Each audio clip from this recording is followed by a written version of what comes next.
Hi guys, எல்லோரும் எப்படி இருக்கீங்க? வீடியோ எடுத்து ரொம்ப நாள் ஆச்சு. இப்போ தான் வீடியோ போடுறேன். ஒரு 1 வீக் மேலே இருக்கும்னு நினைக்கிறேன், ஞாபகம் இல்லை சரியாக. இப்போ தான் வீடியோ போட்டுட்ருக்கேன். இது வந்து ப்ளைன் ஸ்பாஞ்ச் கேக் பண்ணியிருந்தேன். செம்ம டேஸ்ட்டாக இருந்தது. இது ஒருத்தவங்க ஆர்டர் கேட்டிருந்தாங்க. ஸோ அதனால் வந்துட்டு நான் வீட்டுக்கும் பண்ணிவிட்டு ஆர்டரும் பண்ணிகிட்ருக்கேன்.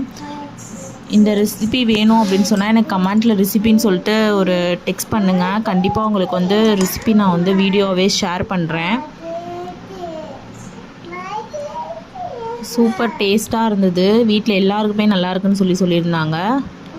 ஸோ இது ஆர்டருமே நம்ம எடுத்துகிட்ருக்கோம். இது பீஸ் கணக்குலையும் நெக்ஸ்ட் பார்த்திங்கன்னா கேஜி கணக்குலையும் நம்ம ஆர்டர் எடுத்துகிட்ருக்கோம். உங்களுக்கு இந்த மாதிரி வேணும் அப்படின்னு சொன்னால் எனக்கு ஸ்க்ரீனில் தெரிகிற நம்பருக்கு ஒரு ஹாய்ன்னு மெசேஜ் பண்ணுங்கள். நான் ப்ரைஸ் டீட்டெயில்ஸ் உங்களுக்கு ஷேர் பண்ணுறேன். அப்புறம் பாப்பாவை கூட்டிகிட்டு குட்டியாக ஒரு ஷாப்பிங் போயிருந்தேன். அவங்க பேஸ்கெட் எடுத்து நான் தான் எடுத்து போடுவேன் திங்ஸ்லான்னு சொல்லிட்டு போயிருந்தாங்க. ஸ்நாக்ஸ் சும்மா வாங்கலாம் அப்படின்னு சொல்லிட்டு கூட்டிகிட்டு போயிருந்தோம்.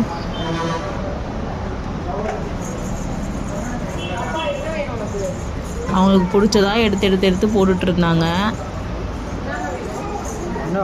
குழந்தைங்க பண்ணுற ஒவ்வொரு விஷயமுமே நமக்கு சந்தோஷம்தாங்க. பார்க்கவே அவ்வளோ ஒரு க்யூட்னஸாக இருக்கும். நெக்ஸ்ட்டு வந்து ப்ரௌனி வந்து 1 kg ஆர்டர் கேட்டிருந்தாங்க பர்த்டே கேக் பண்ணுறதுக்கு. நிறைய மேலே வந்து சாக்லேட் ப்ளஸ் வந்து சாக்கோ சிப்ஸ் போட்டு கொடுங்க அப்படின்னு சொல்லியிருந்தாங்க. நான் வந்து நிறையாவே போட்டு கொடுத்துருந்தேன். ப்ளஸ் வந்து பீசஸ் வந்து ஒரு 12 பீசஸ் கேட்டிருந்தாங்க. ஸோ அதனால் பர்த்டே கேக் ப்ளஸ் 12 பீசஸ் ரெண்டுமே வந்து பேக் பண்ணி கொடுத்தாச்சு. வீட்டில் யார் யாரெல்லாம் விநாயகருக்கு என்னென்ன பண்ணீங்க அப்படின்னு சொல்லிட்டு எனக்கு கமெண்டில் ஷேர் பண்ணுங்கள். தேங்க்யூ.